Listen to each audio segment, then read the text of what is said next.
Hey everybody, welcome to another episode of Creatives Ignite. And I am excited. I got to meet Ryan. I should have met Ryan already, probably, because we know lots of the same people. We've been at Creative South together at the same time, but I had never had the pleasure. But when I was giving my talk, Ryan was the person I looked at, and he was nodding and he was agreeing with me on things. And it was like, you have a safe person when you're going to present something, and you want that. It's like your brother or your mom or somebody that you can look to. Ryan was that for me. And then Ryan told his story. And I was just blown away. I took so many notes, and then I went to his workshop, which also was great. But one thing I noticed tons. I actually have.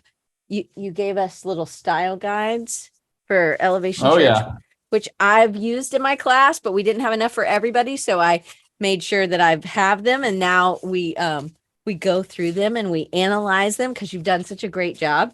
Anyway, I love that. And so we met at a conference called Design Revival, and I'll put the link in. If you're watching on YouTube, it's at the top. All the links will be at the top. And then also if you're on the website, we'll put it over here in the chat for the people who are live as well. But Ryan, you have a great story. You have actually worked at the same, I guess, organization, let's say, which is a church, for 16 years. And this is almost unheard of. My friend Hannah worked at our church for 20 years, and man, burnout happened at like 10. It was, so it's when you said you'd worked there for 16 years, but you have changed jobs. The church has grown. So maybe you only designer. So I just want to hear, I want you to tell everybody your story. And you do have such a great, I have lots of questions, but give them a little bit of history about your design journey, if you don't mind. And this for sure. Yeah. Well, first off, thank you for that was a fantastic introduction. I appreciate that. And also, you were that person for me for when I was talking. So I'm glad we could reciprocate that safe spot to find somebody who's actually paying attention to what we're talking about. But no, thank you for having me today. It's really an honor to be here. I love all the stuff that you do and the way that you serve the design community so well and with so much joy. So thank you for doing all that stuff. Well, thank you, Ryan. Absolutely. And so my story, I started doing graphic design as a kid using Microsoft Paint, like probably a lot of us who couldn't afford Photoshop. And then I had a bootlegged version of Creative Suite that I got from my brother-in-law that I think he downloaded off of LimeWire back in the late 90s. And so I started doing graphic design, doing album artwork and different stuff for local bands. I was in a band, but our band was terrible. So I quit doing that and started making posters and t-shirts and album art for a lot of people. So I did that. And then I went to college at Winthrop University, which is in Rock Hill, South Carolina, just south of Charlotte. We are the only thing I think we're known for is like being one of the teams that gets blown out by like Duke or all the number one seeds. We're usually like one of those bottom tier teams. But I went there, I got a degree in marketing communication, and I started working at a design agency just south of Charlotte doing bank websites and brochures and cutting my teeth on and learning a lot about graphic design. Because I went to school for marketing communication. I did some like design courses that I could get into without having to take like 2D drawing. So just the ones I could kind of work my way around. And then I got a design job, did that for a couple of years. And around 2005, I had some friends who were doing a church plant in Charlotte. And I had been going to kind of a smaller kind of traditional Baptist church, but not super plugged in, just kind of attending occasionally. And my friend said, we're moving to Charlotte. We're going to start a church. The pastor is really cool. You're going to like him. He actually had spoken at a summer camp that I was a counselor of. So I was familiar with him. And so they came and started the church. And I came to the second information meeting back in September of 2005, which was in the community center here in Matthews, North Carolina. And started attending there. I joined the parking team, and I was still doing my design job. And then the girl who was originally doing graphic design for the church, she and her husband left to go be missionaries in Korea. And so I was like, well, I do graphic design. I can help out. Not knowing, like, I grew up in a very traditional church. So most churches and church design in general was not something that was very appealing to very many people. That's not like, usually the people say that I'm a graphic designer for a church. It's like, well, you're somebody's cousin or you're not very good. That was kind of like the reputation back then. So I started doing some volunteer graphic design work for the church. And that was about 2006. And I did that for a year and a half. And then the agency I worked for, What you did it, agency. So you were doing it part-time just as a volunteer basis? Yeah, just a volunteer. Okay.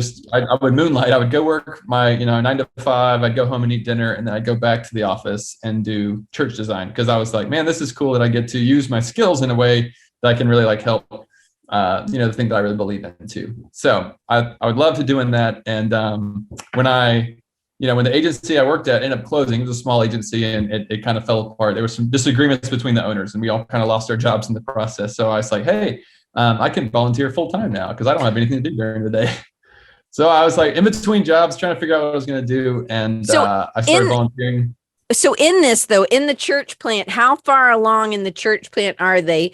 Like, how many full-time people are there at this point when you're like, I can volunteer full-time? I mean, there are 5 people on staff. So there's not a big church staff. I think we were about 400 or 500 people around this time that were attending on a weekend. So it was a pretty good sized church, but the staff was super small.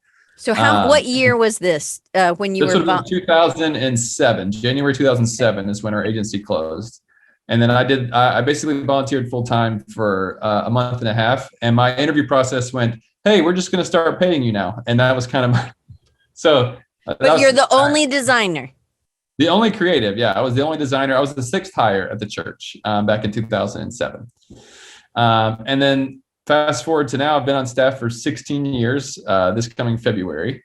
And the design team has grown from just being me, who was a 2-year experienced graphic designer, to now we have, I think, over 75 people who would identify as like a creative on our staff. So it's videographers and motion designers and copywriters and graphic designers and everything in between. So right now I started off in the design team. I led that team as it grew. And now I am kind of creative director over several of our teams, including campus ministries, small groups.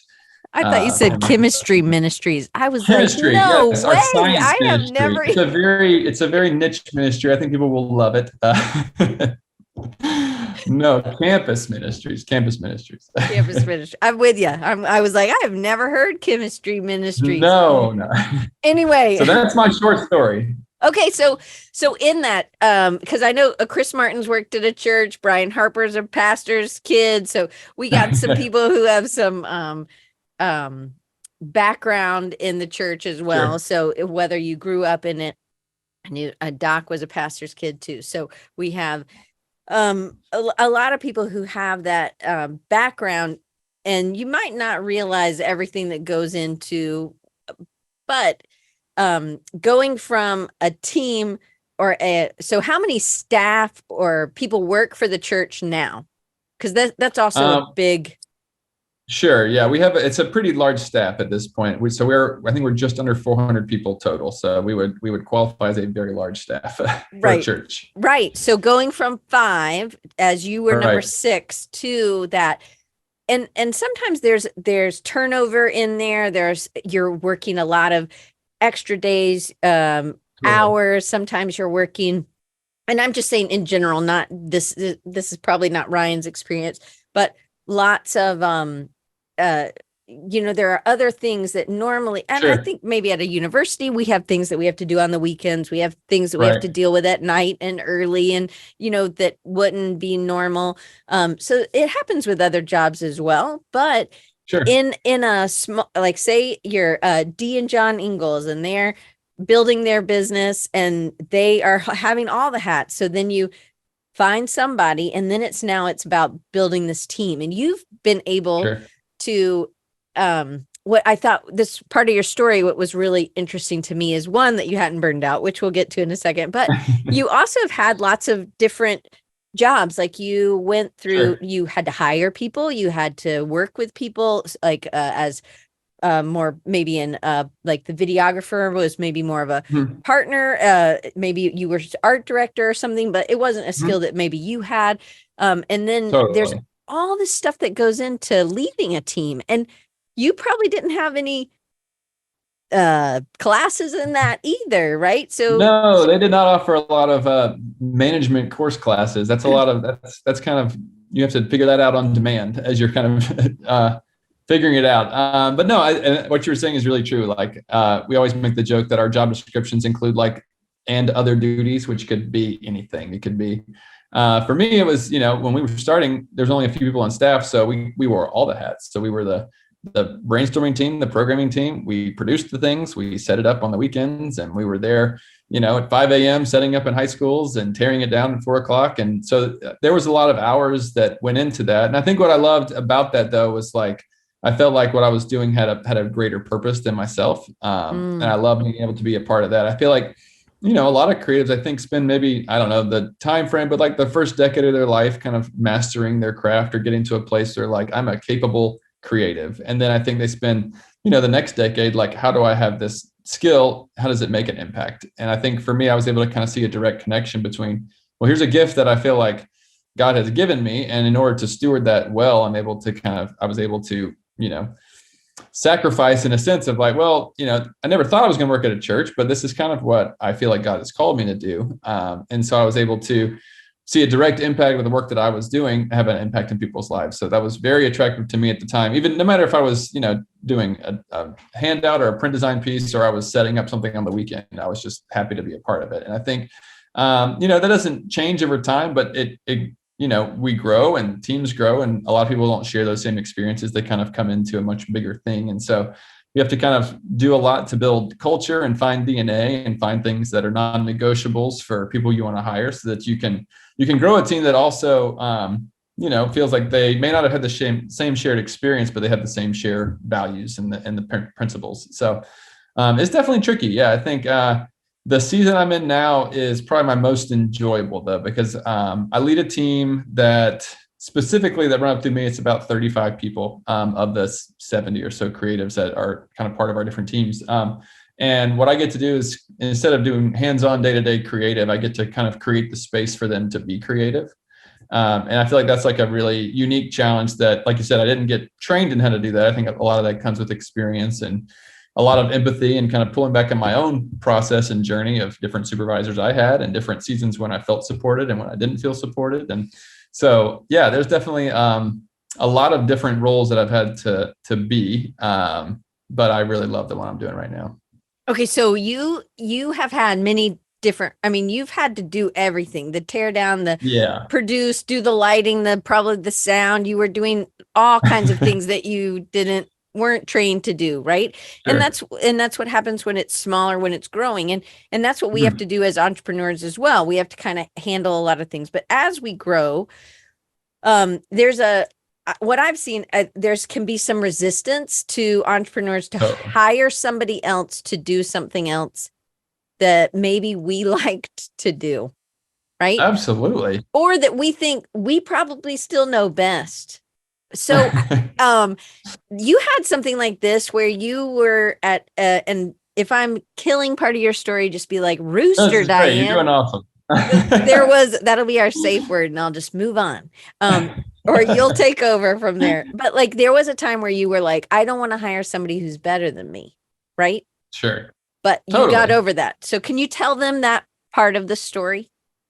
Absolutely. So I feel like, I think I was the only graphic designer on staff for the first 6 years I was here. And when we finally got an approval for another designer, part of me was like, man, I must not have been doing my job well enough. Like, that was just kind of like some of my immaturity was like, oh, I should be able to do all this by myself. I don't necessarily need help. If I have to ask for help, then I feel like maybe I'm not capable to do the job I'm being asked to do. When in reality, it was just like a bandwidth issue. So I was able to hire our second graphic designer, the first person on my team. And I think this is something that a lot of creatives who become managers probably struggle with in that transition from being like the hands-on creative to being a person who's contributing to creative, but is not the only person in charge of creative. Is that you have this, it could be conscious, it could be subconscious, but I think the idea of like, I am the leader of the team. I have to be the best on the team. Oh, yeah. And it's hard because you're like, I don't want to necessarily look like a weak leader because the people I hire are better than me at what I do. Because I feel like, oh, maybe they won't trust me if I'm not a better designer than they are, kind of thing. And I feel like that was pretty limiting. I don't think I made that conscious decision of like, I'm good, I'm going to make sure I hire someone who's bad. as much as I want to hire right. somebody. But I want to hire somebody that I feel like, oh, cool. I'm not necessarily intimidated by you. Someone who under the guise of development, I'm going to hire somebody who I can help train and make better. But it was definitely limiting, because I feel like at the end of the day, then the team is only going to be as good as me. And I feel like that is a weight that, as you're kind of growing in leadership and in management, like that can become overwhelming. I think actually can lead to burnout, because then you feel like you have to be the one who's generating all the best work and all the best content and all the best ideas. And your team is constantly looking you for the support and for the answer. And you're like, oh man, I'm out of answers. I got nothing else to give, kind of thing. So it wasn't until probably another 5 years after that I kind of made the shift in my head of, I had been doing all the design for our worship team, all the album covers and different stuff. I've been doing all that mainly because I loved it. And that was like how I got, I cut my teeth in doing that for graphic design. So I was like, this is still kind of a passion of mine. But I realized, like, as I was taking on more responsibility and growing the team, like I couldn't give it the same attention that I felt like it needed. And I had a friend who I had been trying to coax into working at the church for several years. And he finally came to a place where he's like, yeah, I think I'm going to do it. And I was like, this will be my first opportunity to hire somebody who I, objectively believed, like, okay, you're a better graphic designer than me. And I'm going to hire you to do a job that I really love doing. And I'm going to be your boss, even though I probably wouldn't have the same answer or as good a solution as you. And that took a lot of, like, I feel like humility, and it wasn't like out of desperation as much as like I came to a realization that my ability to take, that creative work is only going to go as far as my ideas. And if I don't bring people in who I feel like can push and challenge those and help grow, then it's only going to be, I'm going to be the peak of it versus just being a piece of the part of the puzzle. So, but that was one of the things, Ryan, that really struck me, was because I don't know if I'd ever thought that either, but I think I for sure have done that. Like, if I was looking back, I was like, well, I'm going to hire somebody who I can afford, who can do this part of the job. And I really, I stopped doing that when I work with John Ingalls a lot, and he's definitely way better. Like, I'm like, I don't like doing this. I don't even know how to do it. You go ahead and do this part, John, because I don't want to do it. And I think that I felt relief because I could trust him, or, anybody else that I hire for something like that. And there was trust that I wasn't getting in anybody else that I was hiring. And so sure. I got to that same point, but I didn't realize I wasn't trying to be the best, the highest man on the mountain, but right. I was like, well, what could, they wouldn't want to work for me. These really, right. You know what I mean? Like, they might not want to do this, or I actually believe attitude is way really, really important in hiring people as well. Because huge. You can hire skill set for sure, but you have to have people who, are on the same page with you culturally and have the same attitude and approach and heart towards the thing too. So, but no, yeah, I think even like, it wasn't even out of a spot of desperation as much as like, because it was still stuff I loved doing. And it was probably the hardest part of my design journey was letting go and not being the guy for that stuff. Because you've wrapped so much of your identity as a creative in the the thing you are producing and handing somebody. And when you are no longer like driving the mouse and delivering the final piece, you're like, well, you kind of have like an identity crisis of like, well, what am I supposed to do then?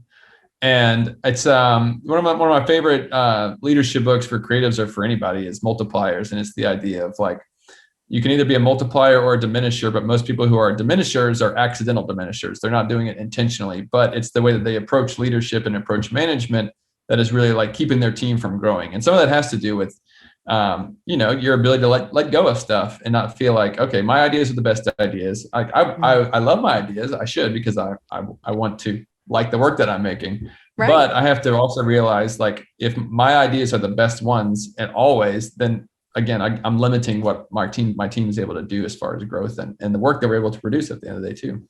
That's also having a big vision and being able to attach to that big vision instead of it being just the Ryan vision. So it was bigger than a Ryan vision. So that was also impact. Like it's you focusing on the impact you can make. And I think that's one of the things that's made you such a great leader. Just from the stories that I heard you tell, like, oh my goodness, I would want to work for you. You might not want to work. Listen, I'm telling you all the highlights. I'm sure I got enough stuff to be able to get frustrated with. So I'll just keep those to myself. But one of the things that struck me was that you were able to grow, adapt, take feedback, because there was a time where, and I think we all have gone through this, where like, oh, they just don't get me. They didn't, you talked about this. And again, if this is a rooster situation, just say rooster. Nope, this is. But you said you were like, I wanted this one. Look how good this one is. And maybe it was in like a Reddit. Right. It wasn't like out in the maybe big wild of the internet, but it was like, this is the sucky one they chose. And this is the, I mean, they're both yours. So you did them both, but you know, it's like, right. It starts. Can you tell them that story?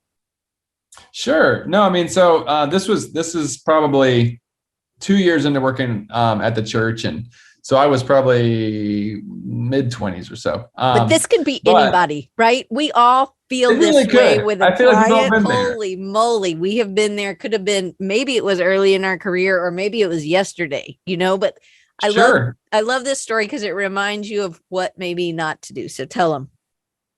No, it's great. I mean, so yeah, literally I could do it tomorrow and it still feel like it would be the same thing. But I was a part of this. So Flickr was this old kind of web-based community thing for a while. And they had this kind of small group called the Church Marketing Lab that was where other church creatives would post their design work for different series graphics or handouts. And they would use it as kind of a way to get feedback on, you know, in-process work, and also kind of serve as inspiration for other creatives who were part of that community and stuff. And I was a big part of that. I loved it initially because I was able to connect with a lot of creatives who I'm still friends with now, even though a lot of them have moved on from those roles. I still have a great community that I built from that. But I think one of the things that started to become, though, was like a space where I could try to get some kudos from some other creatives on work that I thought was really good, but maybe didn't get the feedback I wanted to hear from the people I was making it for. So I had to go, you know, get my back scratched somewhere else, kind of thing. And you're right. I did start using some of that language of like, hey, here's a concept that I really love that they didn't really pick. And that was the thing. So I actually got called into our pastor's office one day. And, you know, I didn't even realize he knew about this thing. And he accidentally found it because it was a link through a Twitter thing. And he saw it and he's like, oh, look, Ryan's posting. Let's see what he's saying. And then I think what ultimately it did is started to hurt his feelings a little bit, which sounds silly, but I think like, you know, he saw us as like, oh, we're on the same team. We're building this thing together. We're helping solve these same problems. And then the language I was using in the captions was very much like I versus they. And once I started kind of creating this like imaginary boogeyman of they, I was able to kind of project like, well, this is why this work doesn't work because this is what they wanted, kind of thing. I think we've always said like, and I always tell my team too, even like if they start saying, well, this is what they want, I'm like, I need you to be a little more specific with that pronoun, because who is they? And if it's the partner that we're trying to solve a problem for, maybe that is what they need. And we are all doing this together. It's not us versus them. It's us together versus the problem. And so that was just a really humbling reminder of like, oh man, like I had kind of let my pride and my ego and the work kind of start driving versus like, well, what's the thing I'm creating the work for? What's the purpose of it? And it was challenging me because I was like, oh man, I didn't even realize that it was coming across that way. So yeah, it was a rough day at the office, but I think something that I never forgot and ultimately has like helped me kind of teach that to a lot of young creatives too, of like, hey, there's a way to avoid like, you know, like when you're in design school or in college period, like you're creating work and handing it to professors who you respect, that you want their accolades from. And then when you shift over to the real world, you have to create work for people that you maybe don't have the same respect for creatively, where you're like, okay, well, you're a dentist, so I'm only going to take your feedback with a grain of salt, kind of thing. When in reality, you're like, well, no, you're a designer who's been hired by them to help them solve a problem, whether it's a branding problem or a marketing problem or whatever. And so if their opinion should be the most valuable opinion because it is their problem and we're helping partner with them in that problem solving. So it just was a good kind of perspective reminder for me that there are things I create for myself that I want to love and that I want to do my way. But then there's a lot of stuff that I make that's intended to be for other people. I need to make sure that I have a posture of service when it comes to using my creative work in that way. Well, I think that your pastor gave a great leadership that he let you in on, hey, why are you doing this? I thought we were doing this together and building this. So that was amazing as a leadership, but it was also something you were able to turn and use and grow from significantly. And now can use it the same sort of thing as you are people that are underneath you and reminding them who Sure. they're really serving. So I think that's awesome, and Well, I thanks. love that story. So It I'm was a glad. rough day, but I bet. it's been a good lesson, you know. I bet. So okay, and I asked you this when we were together. I said, how have you not gotten burned out? Because when you're giving a lot, and Mhm. sometimes maybe you're not being recognized, and you talked about being validated versus recognized. I can get my notes out if anything needs jogging. Um, but what can you tell them about because we all feel that. I think we want to be recognized, we want to produce good work. But Sure. there was really I think in the burnout, maybe this wasn't in the same part of the burnout, but Yeah. anyway, tell them about validation versus recognition, and then we'll move to burnout, I guess. For Unless sure. So, one of my favorite creative books is Steal Like an Artist by Austin Kleon. Have you read Mhm. that book? It's one of my favorites. But he has a page in there where he says validation is for parking, which I never forgot. I thought it was very funny. But I feel like, validation can come from a lot of different places, and almost piggybacking off of that, the story I just told. But if I am, you know, trying to measure my value on a day-to-day basis on whether or not people like the work I do, that can be quite an emotional roller coaster.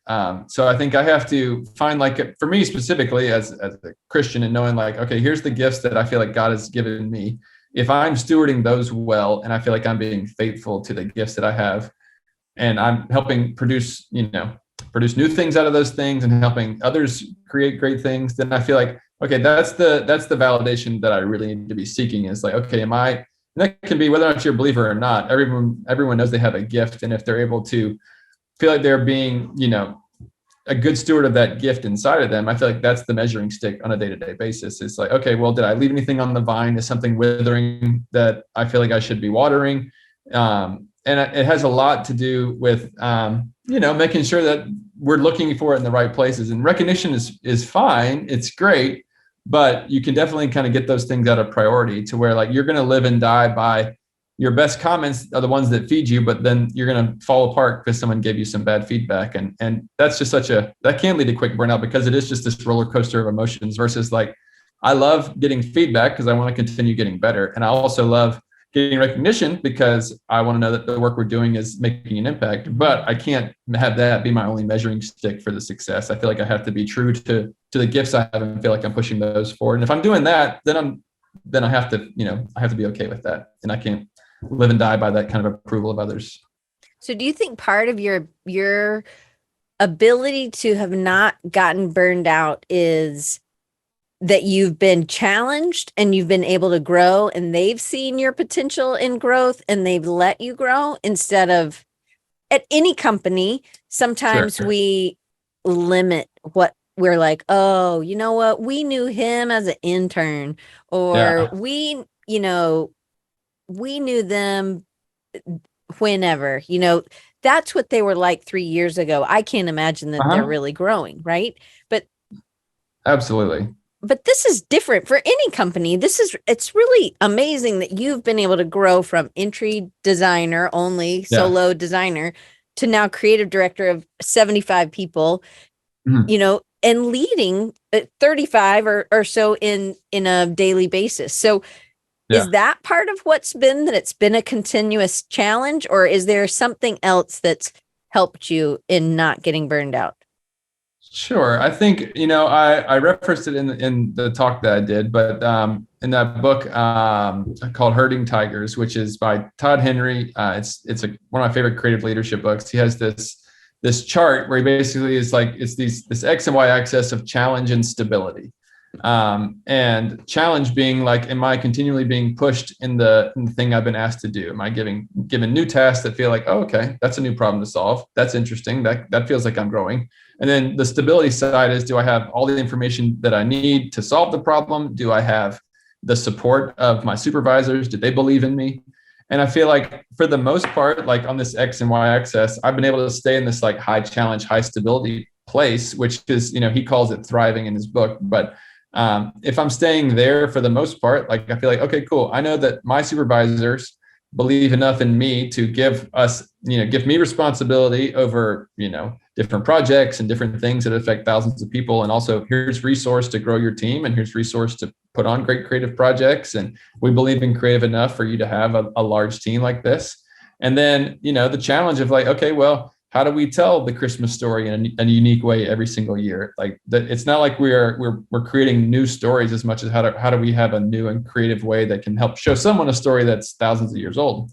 So I feel like that has been, for me, like being able to kind of stay in that top part of that excess has been super helpful, and being aware when I'm falling into one or the other. So like if I have high challenge and low stability, they call that the angry quadrant, because that's where you feel like, okay, I'm being pushed, but I don't have any support. No one's got my back. And that's, I've been a part of those teams where your supervisor will throw you under the bus, or, you feel like you don't have enough information, or stuff changes last minute and all the work you put in is now like being thrown away because there was a change, and changes happen. But if it's done flippantly, then you kind of, cool, I can stay in this angry place. And then if you have low challenge, high stability, then you just kind of get bored, and people start looking for other places where they can kind of get a lot of their creative energy out. And so that's my job a lot now, is how do I help a team that is new and young creatives and doing lots of different things and stuff that I don't know about as far as like their skill set. How do I continue to push them and create a space that is a fertile creative ground for them to have great stability and good challenge too. So yeah, I mean, I think a lot of my ability to sustain what I've done is like, okay, I believe in our church's vision. I believe in our church's support of the creative part of that vision. And I feel like the challenges and problems I have are a lot of because I've been faithful and I've been a good steward, and like, okay, cool, here's more you can do. Here's more you can do.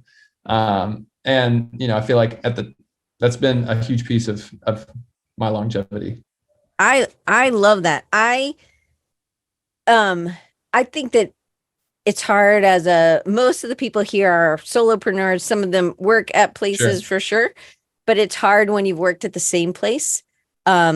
If you were in a similar job. So you've had that ability to go, but you still have to come up with ideas for the same thing. Christmas every year, Easter every year, right? So there's always going to be some things that change. But in that, because a lot of Josh Gooch works for a university outside of Charlotte, and I know it's like, how do we get new kids in? How do it's the same. It's a lot of the same stuff every year. So in that, how do you keep tapping in for you to God's vision to the creativity that God's gifted you with, for some of those same, like Christmas, like Josh is probably doing something for Christmas, but he said it's a constant struggle.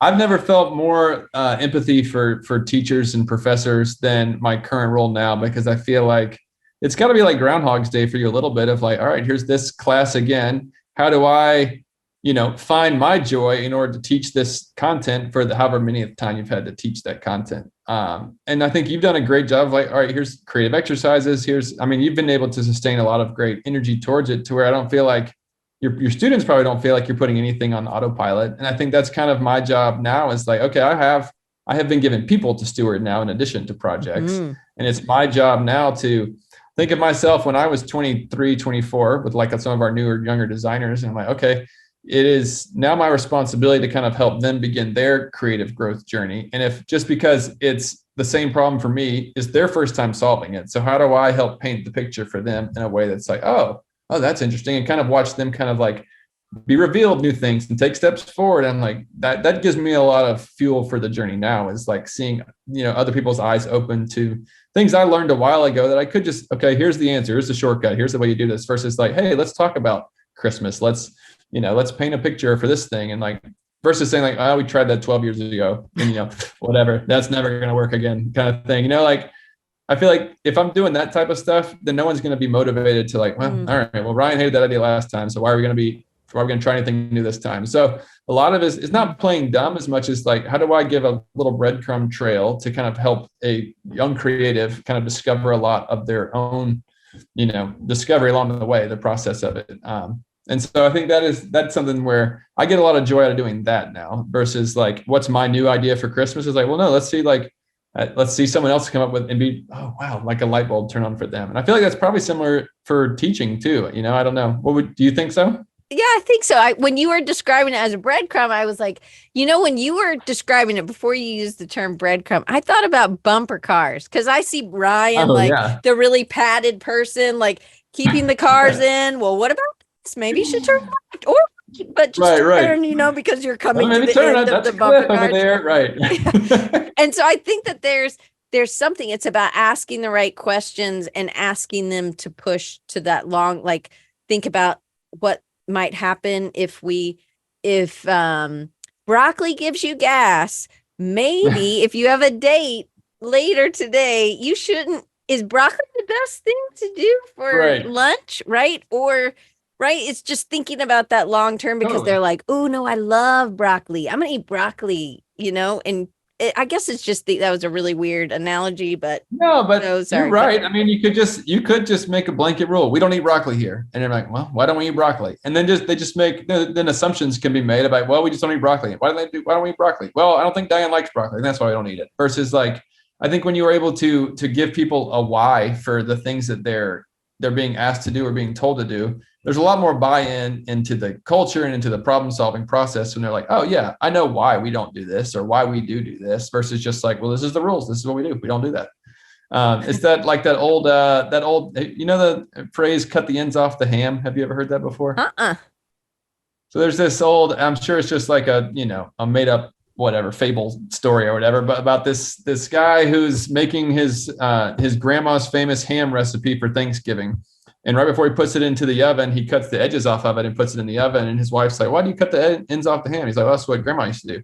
And I'll ask her. And so he asked his grandma, I was like, why do you cut the ends off the ham? She's like, well, that's just what my great grandma used to do. So she asked her grandma and she's like, oh, I cut the ends off the ham because my pan was too small. And so that's why I had to do it. And so there's just something that got generation passed down that had no purpose. And so similarly with like some of the things like, okay, well, we just don't do this. Okay, well, if I'm not giving a good why, then it's just going to be kind of one of those like automatic processes. And I'm not creating great independent thinkers. I'm just creating great people who know how to follow a to-do list. So yeah. Oh, this is really encouraging me. So you talked about a sparking inspiration, and I feel this with my students, but I also have felt this when I'm just working on a project, maybe for a client that I've had for 12 years. And I'm like, how can I come up with another way to sell retirement living or something, Right. But what have you done? You told us about some things that you had done with your team, but what's something that maybe you did early on? And then what do you do now to spark inspiration for you if you were alone or for you and the team now? Sure. I mean, so like back in the day for me, it was trying to, if I felt like I was hitting creative block, I do this teaching for our team. I believe like God's the ultimate creator and that we've been created in his image. So we have a limitless access to creativity. So I feel like creative block has a lot less to do with where the inspiration is coming from and a lot more to do with our ability to like receive it and process it. So for me, I think a lot of it has to do with like, okay, what's my posture towards the project? Do I have like some pride that's preventing me from doing it? Do I have fear from problem solving? Do I not have enough information? And so I think like evaluating, making sure like, okay, why am I stuck? And that's more project based, but like just in general, how do I fill the creative tank? Back then it was kind of returning to like my first love of like, okay, well, I love music. I love album art. I don't have a band anymore. So let me just make some pretend mixtapes and I'll spend a lot of time like perfecting the cover of these mixtapes. And this was before Spotify. So I was having to like buy stuff off iTunes and put it on Dropbox. And it was like a whole different process. It's a lot easier to do it now. But so that was one of the ways I was like, well, I want to kind of like re-scratch the original itch or whatever and try to like create something that was like, okay, this is a challenge for me. I am my client. I want to make sure I love it. And so like doing personal projects and having outlets like that, I think is super helpful when you feel like you're either stuck on a project or you just need some fresh inspiration. It's like, well, let me make something for myself. I think another one is, for us, a lot of it has to do with like ability to work with teams. Like our whole team is in office. And so like everybody has to, and there's a lot of like cross-pollination between teams. And so for us, team building exercises are huge. So like today, we just got out of a creative meeting with some of our teams and we all got there. I was like, hey, we have 10 minutes. we're going to pretend like we're on Shark Tank, and we're going to repitch the apple and like the actual fruit of like, hey, what's the purpose of the apple kind of thing. And so they had 10 minutes to put together a pitch for what the apple was and like why it was valuable. So it was just like, okay, well, here's a unique challenge that is not moving any project forward as much as like, okay, let's do some problem solving skills. Let's work with, and we just do like a random number of, so like you 4 people are on a team, you 4 people are on a team. So you're working with people you don't work with normally.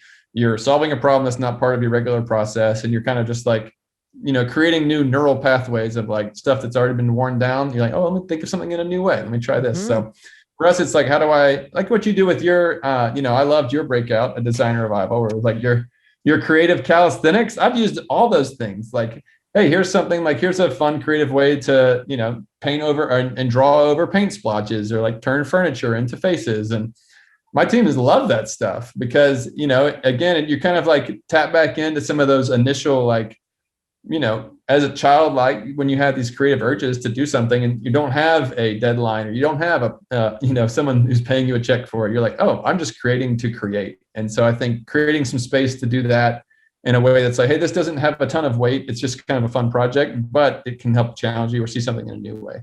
I love that. I love that. You also talked about a movie that can you tell them about that? What y'all did?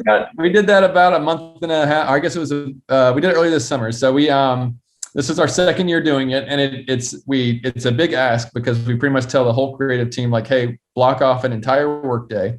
And what we did is we do a movie trailer competition where we we do a draft, and so there's 8 different teams. People draft the entire creative team into their team.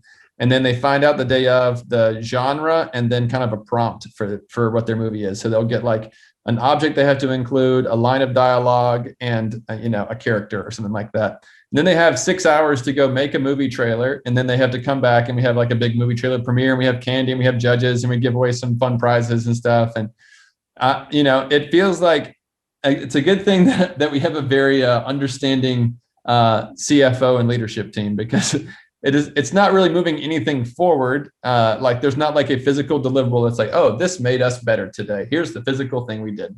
But I think it's the intangible culture stuff where you're like, cool, we have shared experiences. We have team building. We have cool. Oh man, I remember working with Gabe on this project for the movie trailer competition. I love the way he approached filmmaking. Let me go ask him about this problem I'm kind of running into. So you bridge gaps, you kind of break down silos from different teams and different focuses. So it's one of the best things we do. It's very funny though, because like some of our more stick in the mud or older staff people were like, what are the creative kids doing today? Why are they running around? Why is there a smoke machine in that office? What are they doing in there? So it's this past summer we did summer blockbusters, and there was all sorts of crazy stuff. And then the year before we did like a horror genre. I think next year we're gonna do either Hallmark Christmas movies, or we might do like a rom-com. So we're gonna see where that goes. I love that.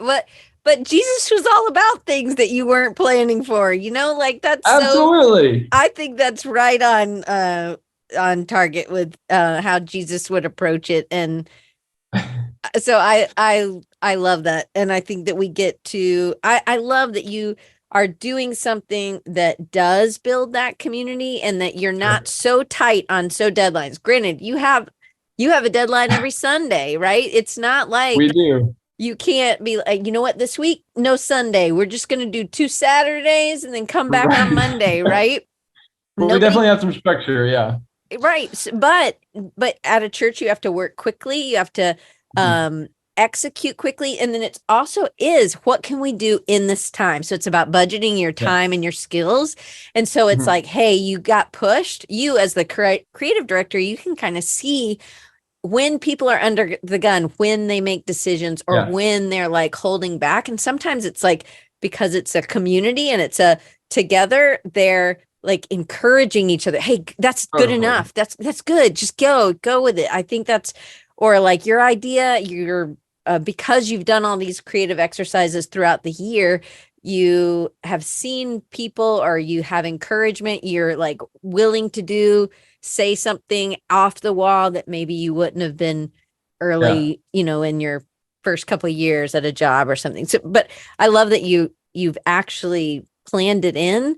And so it's something for people to look forward to. It's also that the whole staff, I mean, the whole church might not see these, but the whole church Sure. has to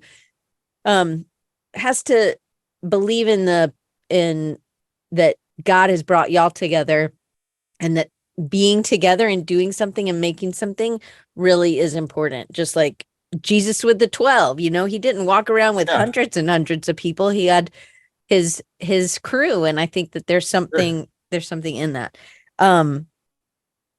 So you answered that. I'm just trying to make sure that I'm, so you said the favorite part of your job is leading them now. Is there something that you've done that's an example that is like, this challenged you, but this is why I do this, and this is how I've seen Judy grow because she got through this or something? Do you have a story with that? Sure. I mean, it's weird. I told a couple at the conference about some different album art projects that we worked on, and even more recently, like we're doing this big, it's 160 page small groups curriculum through Ephesians, and the art direction was to do like a very collage style for the art direction. And I gave it to one of my designers who's only been on staff for about a year, so she's been not drowning, but she's been having to learn how to swim a lot this year. And it's been really really to kind of walk with her through that process and kind of understanding feedback and understanding long ongoing projects that, do have changes kind of halfway through that, okay, well, this changes how we format this, or we're switching these two chapters, and kind of helping her, be able to maneuver and navigate a very hard project that's not a normal day-to-day piece that I want her at the end of the day to be proud of and not burned out on. And I think part of my job is, okay, I am now the guide in this story of I'm not the hero. I'm not the one who's going to stand up there in front of everybody and look at this thing I made. But I'm now the person who's hey, Sophie, here's how you can figure out how to do this. And here's something that you can do to maybe, try this approach, or here's what this feedback actually means, and this type of stuff. So that's been really rewarding to kind of, work with, a lot of young creatives on projects that I may have done before in different ways, but watching them kind of do it for the first time, and then also do it in ways oh, that's awesome. I wouldn't even thought about that idea. Or, man, I appreciate her dedication to wanting to live in InDesign and work on a 160 page book. And that sounds like not my nightmare. So, it's cool to kind of watch young creatives and have an opportunity to kind of just watch their growth, through those different bigger projects like that. I love that. That's great. So you talked about, being the vessel and not the oil. So making sure that we're not confusing ourselves, which you've talked about, totally talked about this already. I don't remember where this was in my sketchbook, but I know I wrote that down specifically.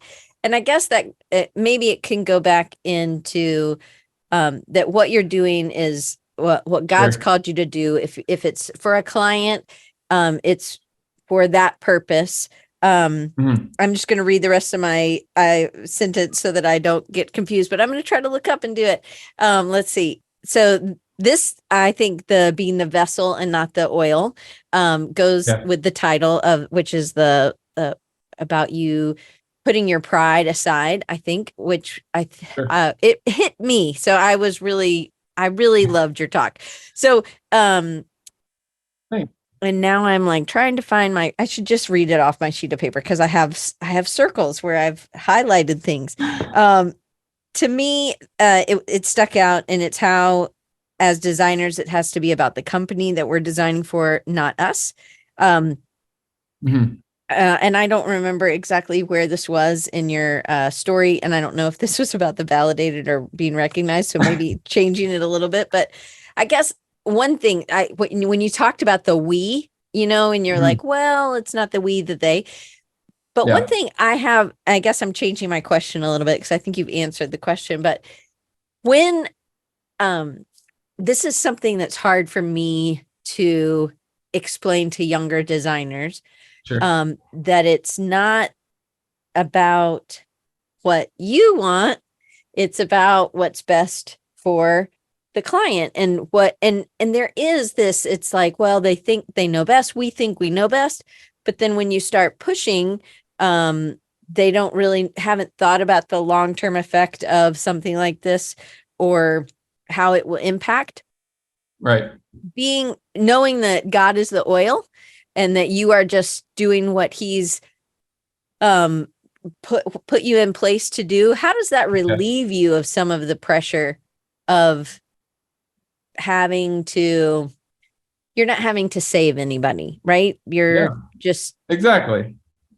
I mean, you're saying all of it. Like, I think I heard it phrased this way, and I've hung onto it for so long, is that, I was never intended to produce my own light.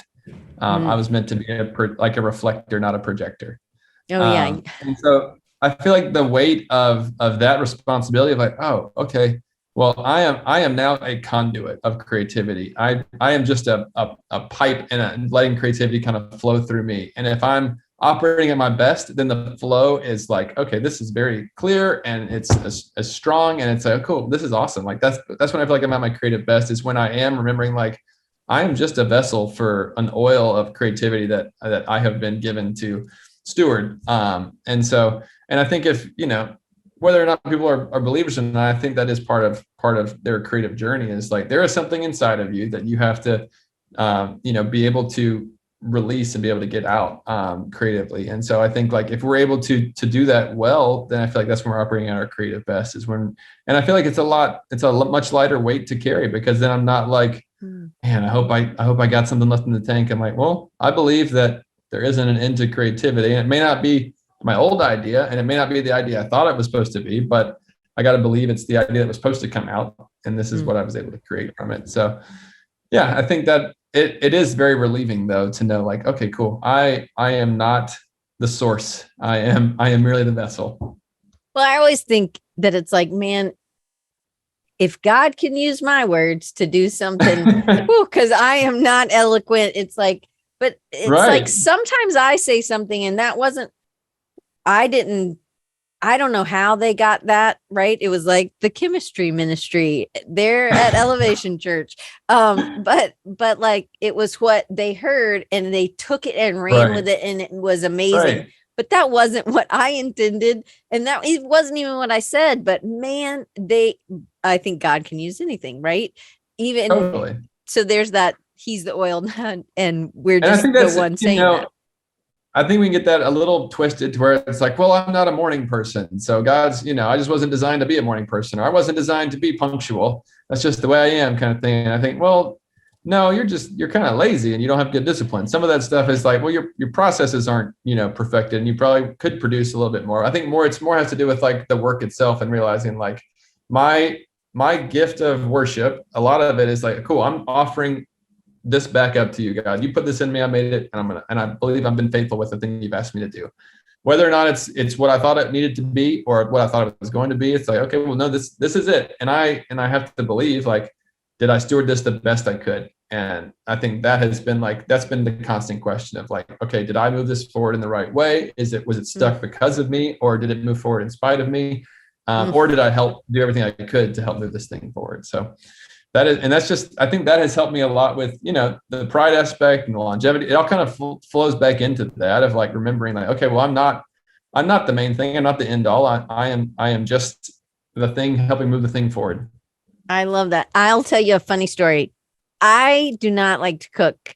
My mom's here. She knows I'm rather like, let's just eat some popcorn instead of dinner, Anyway, so I have this thing when my husband asks me, what's for lunch, or what did you make me for lunch or dinner or whatever? And I'm like, mad. That's what I made you. Okay. So, but then I really got, I really got heavy feeling that I was not treating John the way that if Jesus was asking me, what did you make me for lunch? I would not have said mad.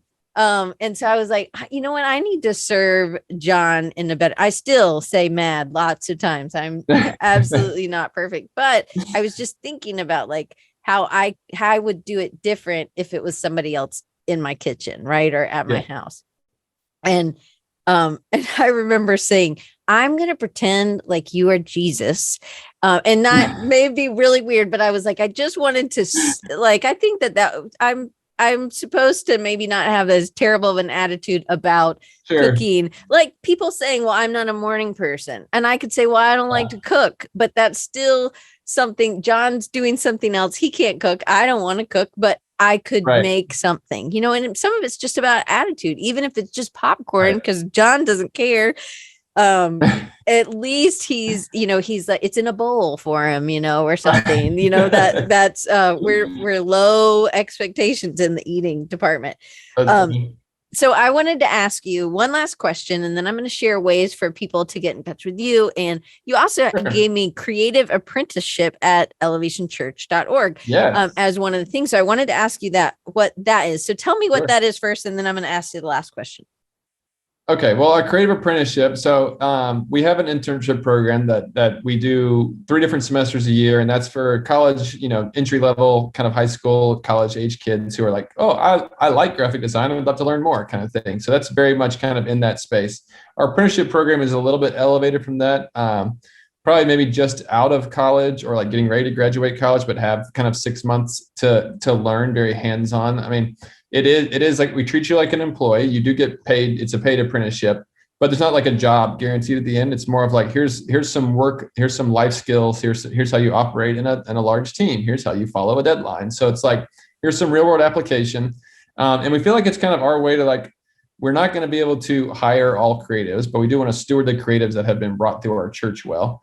And so like, okay, here's an opportunity for us to give, younger staff a chance to supervise somebody for a period of time to kind of evaluate if that's something that they want to do longer term, or if that's something they want to continue trying to pursue as like a management or leadership lane. And then also giving like new graduates or new young creatives a large skill set, challenge or portfolio filler, 6 months to say, hey, here's some great projects you get a chance to work on. Here's a lot of things you can learn in the process. And there's some teaching in some classes, but a lot of it is just like, hey, we're treating you like you're part of our team. And we're going to evaluate every 9 weeks and kind of just like, here's ways you continue to improve. Here's stuff you've done really great. And then at the end of it, there are some people who end up applying for jobs here and getting roles. There's a lot of other people who go back to their churches that they came from and are able to take, hey, here's a skill set and knowledge that I was able to kind of learn from being like in this like immersive program for the past 6 months. So is it 40 hours a week? Yeah, it's like a regular full-time job. Wow. And we provide housing and we provide payment.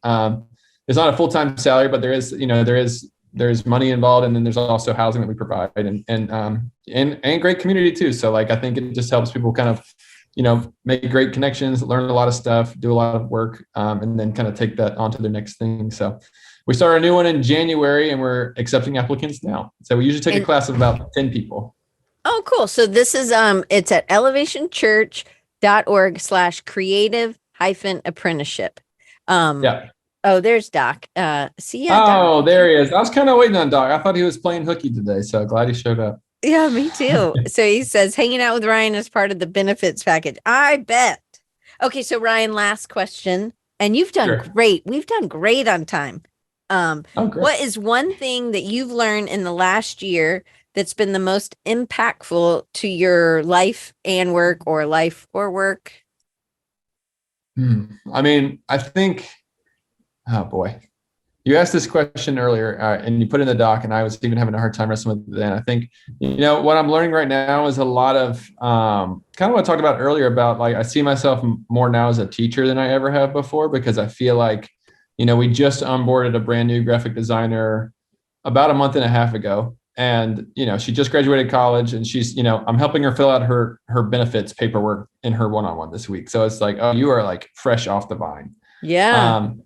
So I think what I've learned most in the past year is like not to make any assumptions that people have the same shared knowledge and experiences to pull from.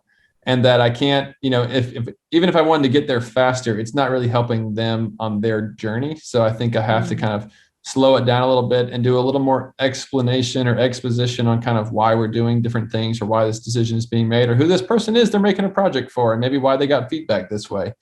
And then being able to kind of, hey, here's my empathetic side, where like, yeah, I remember being in the seat that you're in, and I remember how I kind of handled and received feedback, and what kind of advice would I want the 20-year-old version of me to receive now that I'm able to kind of provide, because I had people in my life doing that, and I'm kind of realizing like, oh, that's me now. Like I have to be that person who's helping them kind of take these steps on their creative journey. So that's probably what I've learned the most, and it's helped me slow down a lot and help me really think through even understanding like, oh yeah, why are we doing this? Okay, yeah, that makes sense. Okay, yeah, now I can explain this and verbalize that. So that's probably something I've learned a lot. And also I've learned that I am really bad at texting Doc back. So he is a much better friend than I am, and I am grateful that he has stuck around with me as long as he has, for me being such a poor text responder.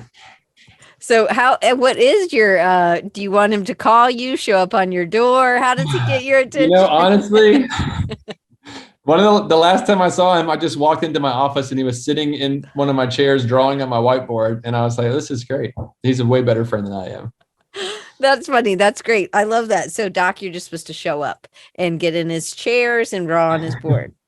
Ryan, thank you so much for doing this. I just want to make sure everybody can follow you, and then also Elevation Church. Yeah. It's on YouTube. They can do that as well. That's the one thing I don't have, but they can go to elevationchurch.org. They can follow you on Instagram at Ryan's Worth, because I guess Hollingsworth is so long that you didn't want that long of a... I got the nickname when I worked at Chick-fil-A when I was 14, because one of the guys I worked with in the kitchen said Hollingsworth was not a very cool last name. And he said, we're just going to make the Hollings silent. So now you're Ryan Sworth. Oh. And so I've been called that since 20 years now at this point. So. Oh, I got it. I get it. It's Sworth, not your worth. Yeah, Sworth. Okay. No, I'm with, Sworth. I like it. I like it. And then they can also follow the church at elevation, Instagram.com/elevationcrtv, which I guess is. That's our creative team. So that's all our designers. Cool. So we'll post some different process work and behind the scenes stuff there. And then same with our Elevation Film is our video team, and they post a bunch of stuff as well. So, and that's on Instagram as well. But then again, if you know anybody that would be good fit for the apprenticeship, the link is elevationchurch.org/creative-apprenticeship. That's a really long word, apprenticeship. I think that apprentice should be. It sounds very official though. You know? I love it. I was just saying apprenticeship and Hollingsworth. So, I got a lot of Worth or something. Yeah. When I was in Little League, my last name is 13 letters long, and it went from like one edge of the sleeve all the way across the back like a rainbow, because I was a small little 8-year-old with a 13-letter last name. Oh, that is too funny. But that's a good long last name. I always make people design things for a really long last name. So I always give them my old dog's full name, Budward Fitzgerald Smiths is his full name. And because that's really long, because you don't want one person at your company to be like, I have 10 letters in my name, Diane Gibbs. So you make me bigger if but everybody should be the same size, right? I agree.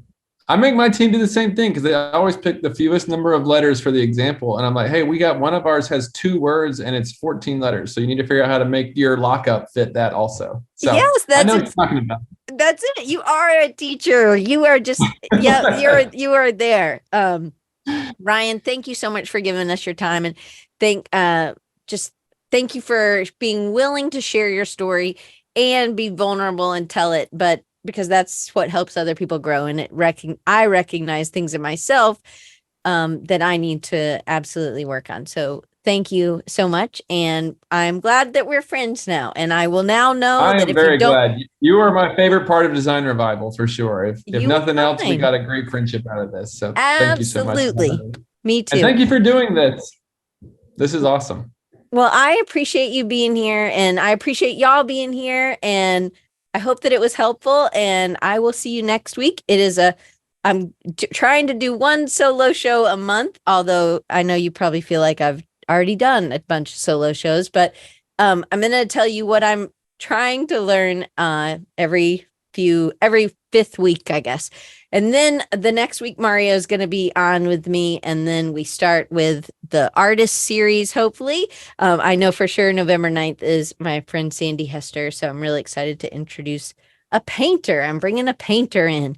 And she loves Jesus too. So, but she has a YouTube channel called Bits of an Artist's Life. And I'm really excited to listen or hear what she says and have her share her story of process. It's like what she does in a sketchbook and then how she puts it on a canvas blows me away. And she's found new things with colors and trying things. And man, the comments sometimes on YouTube are a little harsh, and just how she's grown through all that. So that's November 9th. But Ryan, thank you so much. And I'm going to hit stop, but you were awesome.